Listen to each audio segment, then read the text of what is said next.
Sore hari ini kami akan memberikan penjelasan terkait dengan penetapan tersangka terhadap klien kami dengan inisial RS atas dugaan tindak pidana kekerasan terhadap anak dan perbuatan cabul terhadap anak di Polres Bekasi Kota. Penetapan tersangka ini kami menilai prematur, tidak sah, tidak didukung oleh dua alat bukti dan barang bukti sesuai dengan KUHP dan Perkap nomor 6 tahun 2019. Ada kejanggalan-kejanggalan yang kami lihat di dalam laporan polisi dan penetapan tersangka. Perkara ini sudah lama, dari tahun 2024 dan baru Desember kemarin ditetapkan tersangka.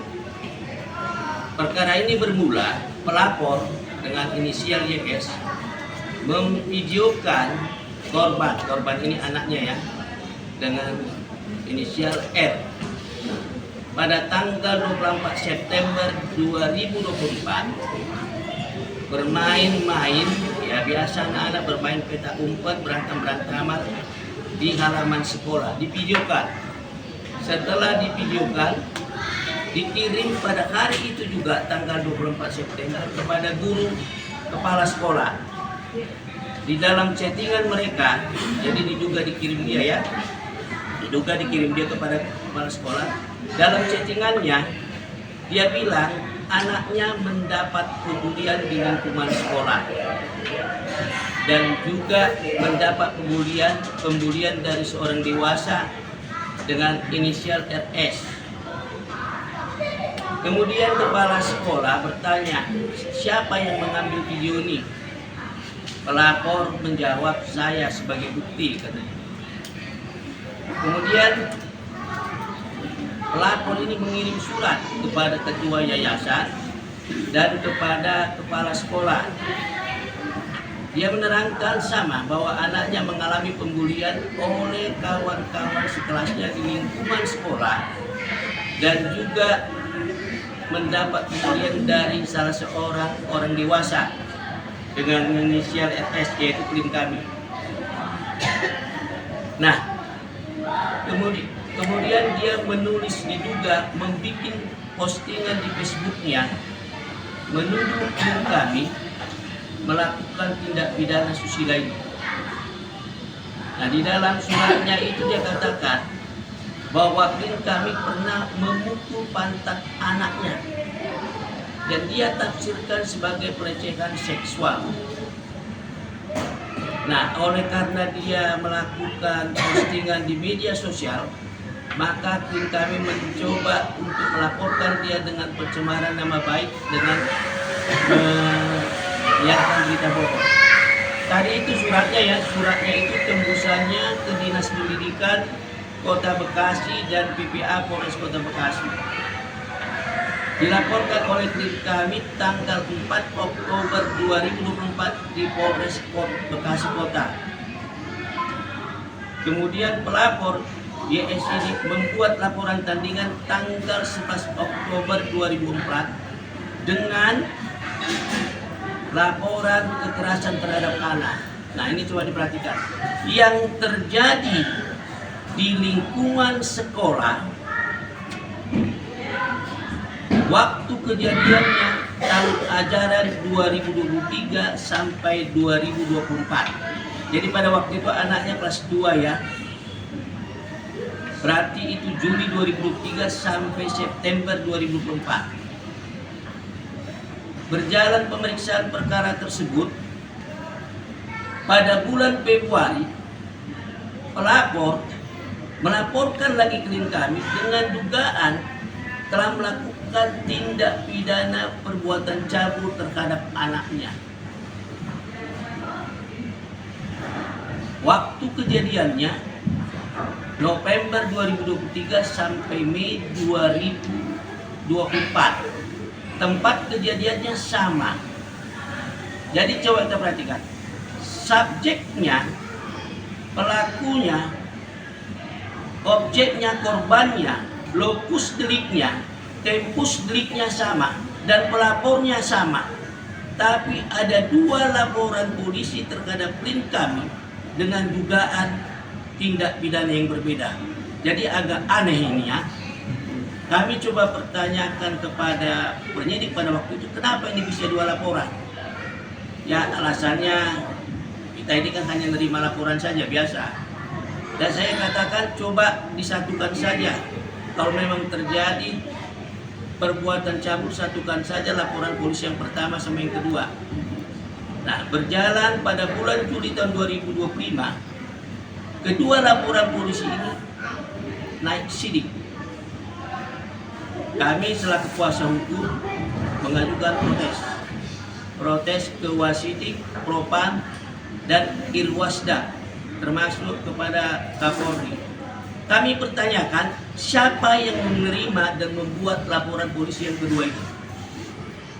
Coba ditelusuri. Nah, hasil daripada surat kami itu, kami mendapat jawaban dari Wasidik bahwa sedang dipertanyakan ke Polres Kota Bekasi. Yang kedua ada asistensi dari Wasidik. Dan yang ketiga kami telah diperiksa oleh Propam Polda Metro Jaya. Nah, kejanggalan dalam perkara ini, 1, barang bukti seperti CCTV, karena kejadiannya di sekolah ya, barang bukti seperti CCTV tidak disita oleh penyidik, tidak pernah disita. Yang kedua, video yang dikirimkan pelapor kepada kepala sekolah tidak pernah disita oleh penyidik. Yang ketiga, penyidik tidak pernah melakukan olah TKP. Yang keempat, ini merupakan asistensi dari Wasidik untuk memeriksa anak-anak teman sebaya yang ikut main peta umpet, main berantam-berantaman itu. Walaupun sudah ada asistensi dari Wasidik, ternyata tanggal 12 Desember kemarin, tanggal 15 Desember, hasil gelar perkaranya katanya tanggal 2 Desember, klien kami telah ditetapkan tersangka dalam kedua laporan polisi tersebut. Ada 2 SPDP, ada 2 laporan polisi. Kami ini protes. Ini nggak bisa. Ya, kita tahu ya, penggabungan tindak pidana itu dalam satu kesatuan waktu, tidak bisa dipecah. Kalau memang perbuatannya itu berkaitan dalam satu kesatuan waktu, harus disatukan. Dan itu juga yang kami dapatkan asistensi dari Wasidik, disatukan kedua laporan ini, tidak bisa dipecah. Itu sesuai dengan KUHP dan KUHP. Nah, ditetapkanlah klien kami dari jadi tersangka dalam kedua laporan ini. Kami menduga bahwa pelapor ini dengan modus yang sama juga pernah melakukan hal yang sama, menggugat salah satu beskop di Kota Bekasi ini dengan jumlah kerugian yang fantastis. Modusnya sama ya, ada yang berjumlah 5 miliar, ada yang berjumlah 500 juta. Saya nggak tahu ini apa modusnya, tapi sudah melakukan. Dari beberapa saya baca di koran, dan pelapor ini juga pernah berurusan diduga mafia tanah karena pernah berurusan dengan salah satu pemilik tanah di Jati Asih, Pondok Gede. Jadi dia membawa aparat yang tidak berwenang ke situ. Jadi itulah mengenai dari pelapor ini. Nah, terkait dengan penetapan tersangka klien kami sudah mengajukan permohonan pra peradilan ke Pengadilan Negeri Bekasi. Nomornya nomor 1 tahun 2026. Kita masih menunggu kapan itu hari sidangnya. Karena kami merasa tidak puas keberatan kami yang sudah kami ajukan kepada penyidik, kepada Wasidik, kepada Propam dan Irwasda, sampai sekarang tidak berujung pangkal. Ya, sudah beberapa bulan yang lalu kami kirimkan itu. terus tidak ada ujung pangkalnya. Dan kami berharap Bapak Kapolri dan Kapolda untuk tanggap masalah ini. Sebenarnya kejadian yang dilaporkan oleh pelapor ini dapat kami katakan itu tidak benar. Di sini banyak orang-orang tua murid dan banyak juga anak-anak. Kalau mau jujur, diperiksa itu anak-anak, diperiksa itu CCTV-nya. Gimana kejadiannya? Jadi itu sama sekali tidak benar bisa kami katakan. Tapi terserah penyidik. Kalau memang penyidik mau membuktikan silakan. Itu aja yang bisa kami sampaikan. Nah, satu lagi, kami mendapat informasi bahwa pelapor ini selalu mengintimidasi saksi-saksi yang kami ajukan. Yang dilaporkan lah, yang mau diginikan lah, yang mau jadi sasaran lah. Saya tidak tahu apa maksudnya pelapor ini. Jadi diduga dia melakukan beberapa intimidasi terhadap saksi-saksi yang kami ajukan. Jadi ya karena saksi-saksi ini ibu-ibu, tidak kuat darahnya mungkin ya. Kira-kira itu aja yang mau saya sampaikan. Kalau yang mau sampaikan, Bang. Ya.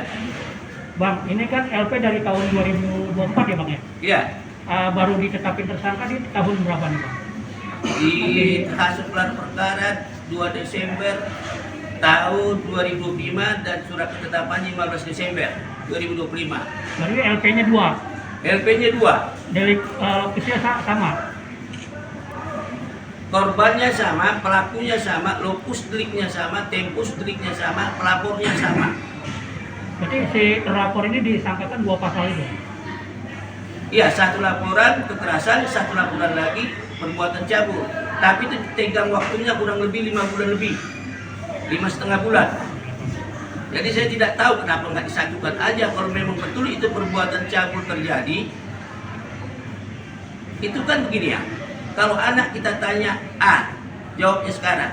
Kalau besok B, terus besoknya C, apa namanya itu? Orang dewasa aja kalau kita tanya berubah-ubah jawabannya, gimana tanggapan kita?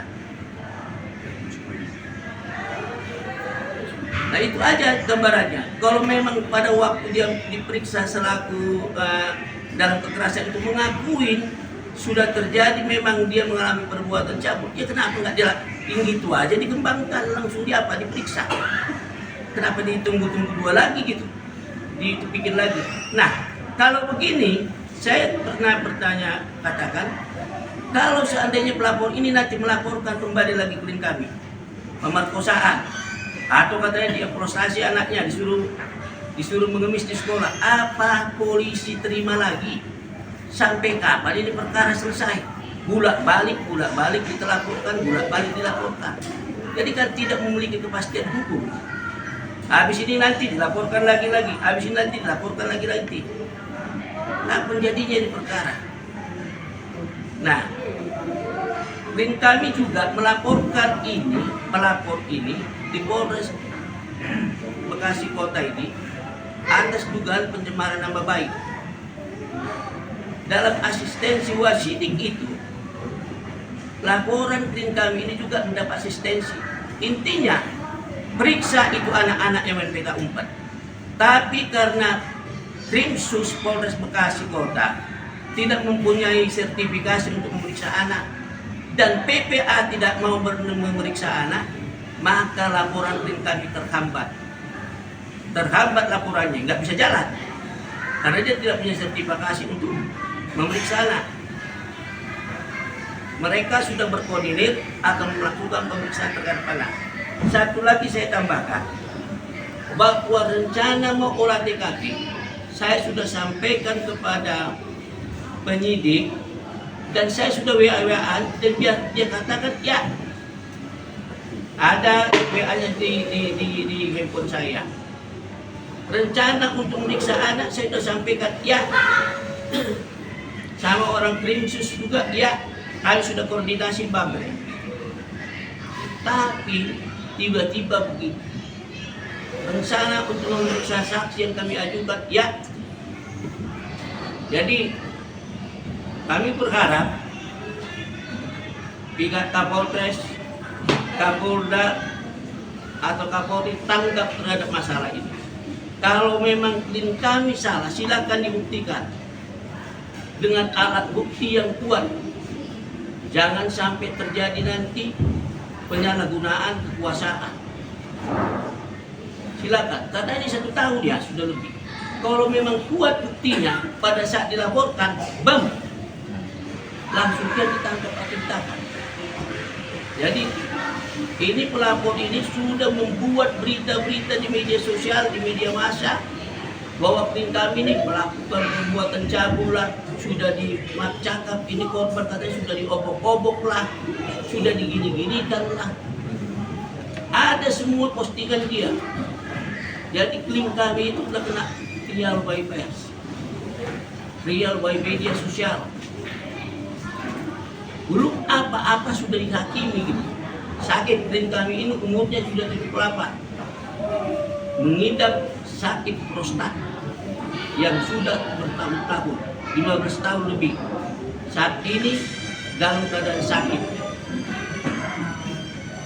Itu saja. Ada lagi yang mau tanya? Bang, terkait dengan penetapan tersangka, harusnya itu kan harus ada lengkap dua alat bukti minimal ya.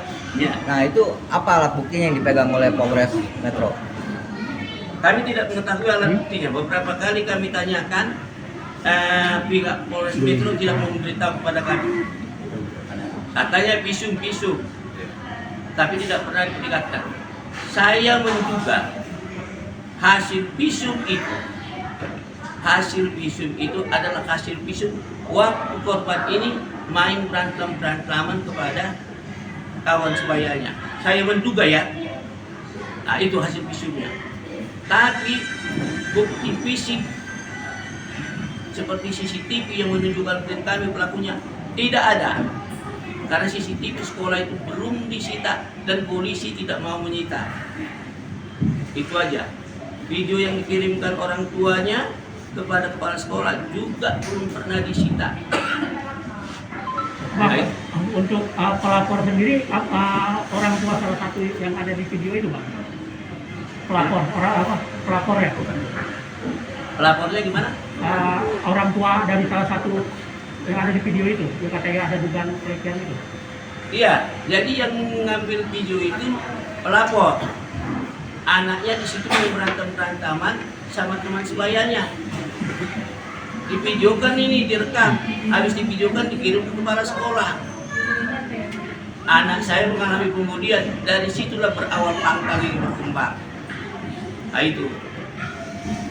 Itu secara spontan atau direncanakan? Karena kan kita sendiri kalau untuk pegang video kan. Jadi gini, itu anak habis ujian semester bulan September, sudah keluar habis ujian pakai kaos, jadi tidak pakai seragam, keluar baru kembali lagi, terjadilah berantem-berantaman itu dan divideokan oleh bapaknya. Kalau saya menduga itu direncanakan. Apa maksudnya? Rekan-rekan sudah tahu. Saya katakan tadi, pelapor ini diduga pernah melakukan hal yang sama, menggugat salah satu biskup di Bekasi ini dengan meminta kerugian 5 miliar dan 500 juta. Perkaranya tahun nomor 83 tahun 2003. Bisa dicek di SPP Bekasi, dan satu lagi nomor 139 tahun 2003. Silakan dicek di SPP Bekasi. Nggak mungkin saya tunjukkan di sini.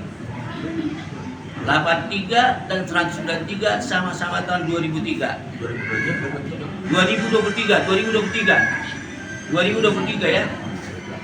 Tapi kalau berdasarkan dari Propam itu, adakah kejanggalan daripada para penyidik-penyidik ini kan? Saya belum mengetahui. Kalau saya tanya melalui telepon, masih dalam proses. Masih dalam proses. Tapi kalau berdasarkan hasil penetapan tersangka, tidak ada dilakukan penyitaan olah TKP dan anak-anak ini nggak diperiksa. Ya agak janggal menurut kami. Ya kalau penyidik percaya kepada keterangan korban, ya silakan. Tapi untuk netralnya ya diambil keterangan korban kawan sekelasnya. Benar tidak ini klien kami ini melakukan itu? Pernah nggak klien kami ini bertindak kasar kepada anak-anak? Jadi gini, klien kami ini sudah 20 tahun lebih antar jemput cucunya, anaknya, dan beberapa anak sekolah lain di situ. Sudah familiar, dikenal. Anak saya juga yang sudah umur 26 tahun, kelas 1 SD 4, anak saya tamat dari sini, kenal sama ini klien saya ini. Semua orang kenal. Jadi sudah familiar dia, bukan ini jemputannya, bukan jemputannya. Orang lain dan klien kami juga tidak kenal ini siapa korban, tidak kenal siapa ini pelapor. Gitu. Lalu terkait dengan kuasa hukum mengambil langkah apa? Apakah akan mengadukan karena dia mencemarkan via video dan kemudian via medsos? Berarti itu masuknya undang-undang ITE ya? Iya. Apakah itu akan diadukan kepada kepolisian atau bagaimana Pak? Nah, tergalangnya tadi kenapa? Karena asistensi dari Wasidik terhadap laporan polisi kami itu periksa anak-anak yang main peta umpet bersama dengan korban. Tapi karena dia tidak mempunyai sertifikasi untuk meriksa anak, nggak bisa. Seharusnya mereka itu apa? Bersama-sama dengan PPA memeriksa anak-anak ini. Dia nggak bisa periksa. Ini jadi menghambat laporan klien kami. Itu aja. Kalau memang mau fair kian, ya periksa aja biar ketahuan. Ya kalau memang klien kami salah, silakan. Jangan setengah-setengah gitu. Jangan kabur-kabur dia itu pembuktiannya. Saya sudah berulang kali minta kepada penyidik datang ke lokasi. Chattingan kami ada. Ya siap bang, nggak bisa bang. Mau periksa ini siap bang, tapi tidak dilaksanakan. Ya itu kira-kira.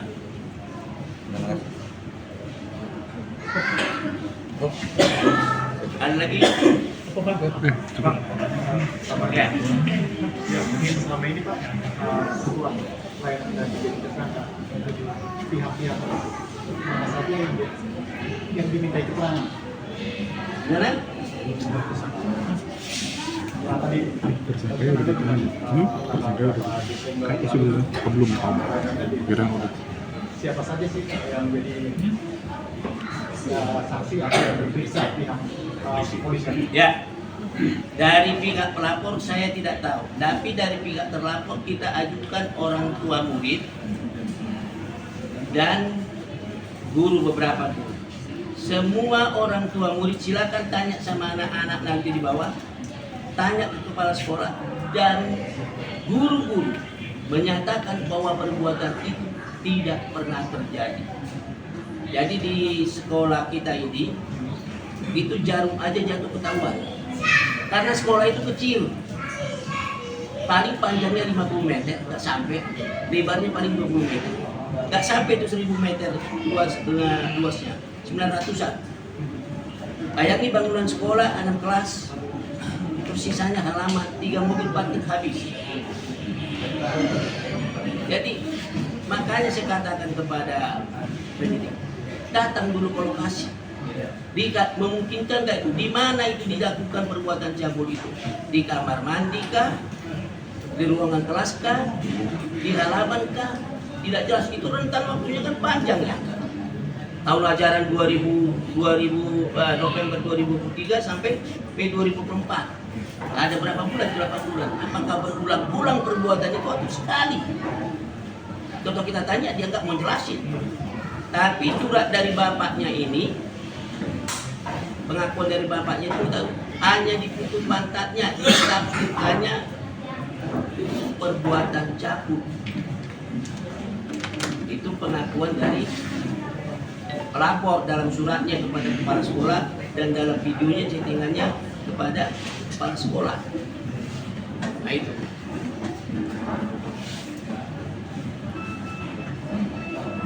Bang, izin ada bukti itu bang, surat itu ditunjukin bang. Surat apa? Yang dari LP. Dari Polres. Kalau LP dia kan sama dia Enggak, maksud saya LP yang abang Nah itu. lapor Pencemaran nama baik ya. ada nggak? Nggak saya Iya. nggak saya bawa LP saya, tapi LP-nya saya bisa kasih tahu.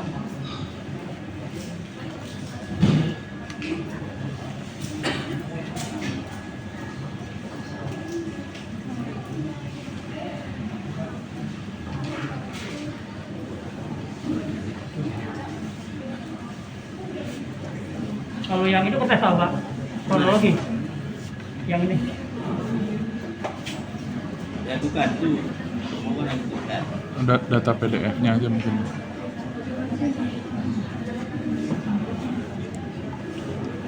LP-nya ya, Iya.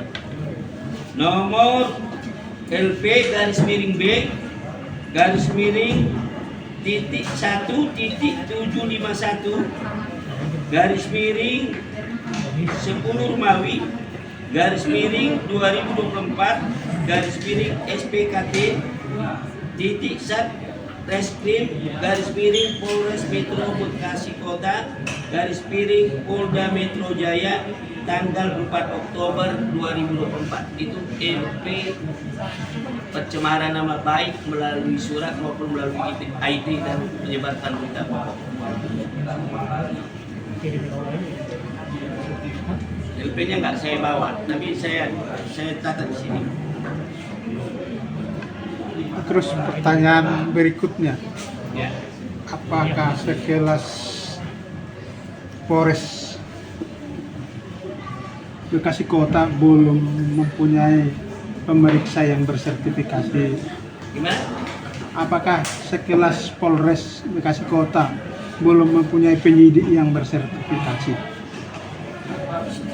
Saya tidak tahu apakah ini penyidiknya memang handal, saya tidak tahu ya. Tapi menurut hemat kita, penetapan tersangka ini prematur. Kan gitu. Ya kalau memang begitu dilaporkan, ya seharusnya langsung disita ke CCTV.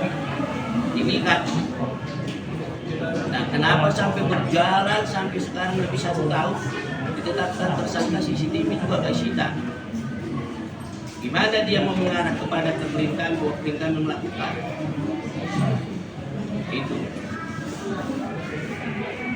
Maksud saya, apakah pihak pelapor tidak bisa meminta ini ke Polda Metro misalnya supaya menerjunkan pemeriksa yang bersertifikasi supaya jalan ini perkara? Nah, itu dia. Kita sudah dilaporkan ke Wasidik. Ya, Perintahnya itu dari unit PPA ya, sama Krimsus sama-sama memeriksa anak. ya. Tapi tiba-tiba ditetapkan tersangka begini. Ya kita anggap ini akan dilakukan karena sudah janji berapa kali janji gitu. Tahu-tahu tiba-tiba ditetapkan tersangka. Saya juga kaget, yakin tahu ditetapkan tersangka. Nah, satu lagi yang perlu dicatat. Anehnya dalam proses gelar perkara kami tidak pernah diundang. Ya. Tapi pelapor ini apakah dia diundang apa tidak diundang saya tidak tahu. Tapi dia lebih mengetahui hasil gelar perkara dari kami. Contohnya gini, penetapan tim kami tersangka tanggal 15 Desember, ini yang realnya ya, Ya. 2025.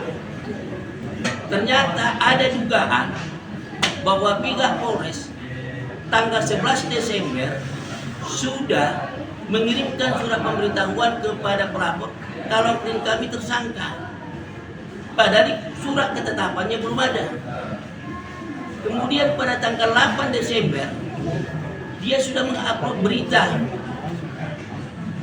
di media online kalau tim kami sudah ditetapkan tersangka berdasarkan hasil gelar perkara tanggal 2 Desember. Kita ini bingung gitu. Kok belum ditetapkan tersangka dia sudah tahu. Kira-kira begitu.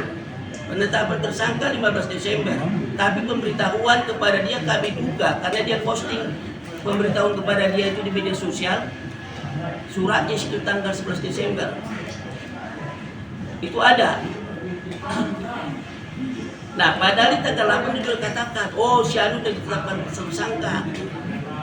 Kita ini bingung juga. Ini info dari mana kita nggak tahu. Apakah dia diundang gelar perkara atau tidak, saya tidak tahu. Tapi kenapa bisa bocor ya? Gitu. Hasilnya itu kenapa bisa bocor? Itu ada pemberitahuannya, dia posting, walaupun dia beberapa tutupi, tapi nampak di situ tanggal dan klien kami dinyatakan tersangka. Itu. Boleh silakan mau diklarifikasi ke pihak sekolah apakah benar terjadi ini, silakan.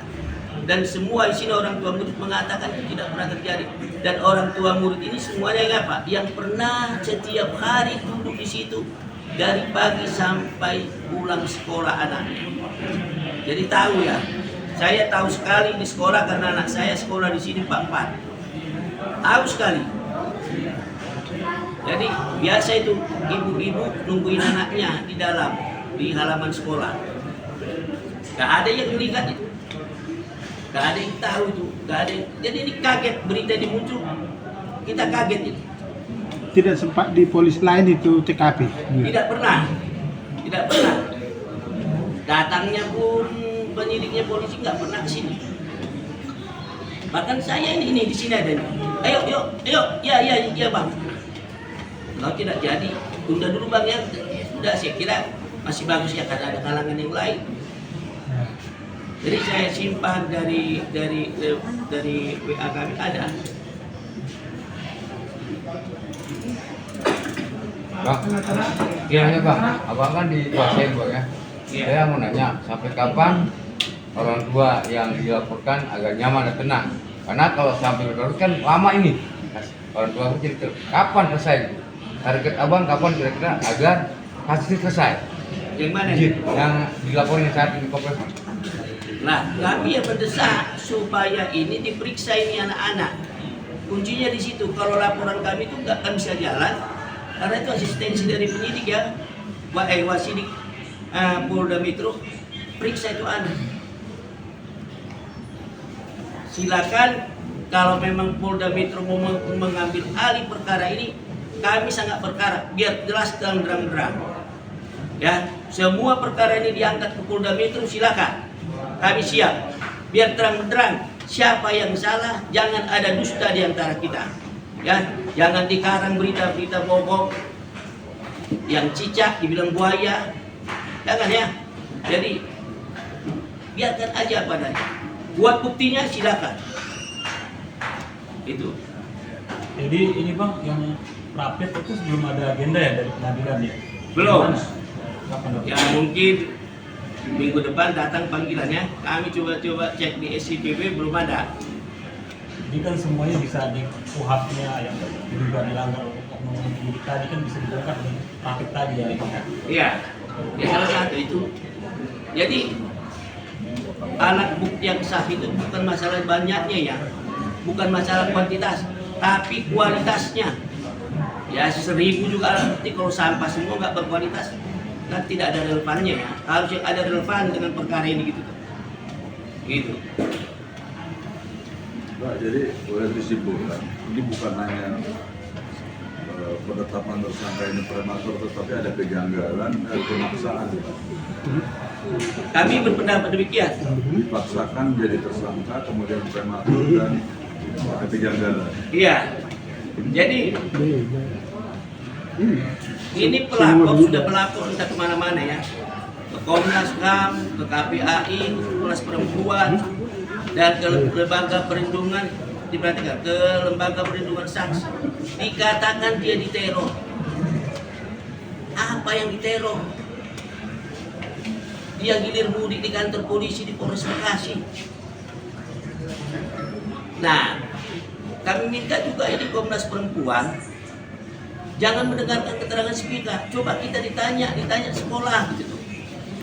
Gimana ceritanya ini kebenarannya gitu. Ya kalau keterangan dari sepihak saja ya bisa miring dia, ditanya pihak sekolah. Jadi supaya jelas semuanya terang benderang. Kita nggak ada bohongan, kita minta semuanya diperiksa. Ya kalau memang terbukti ya silakan.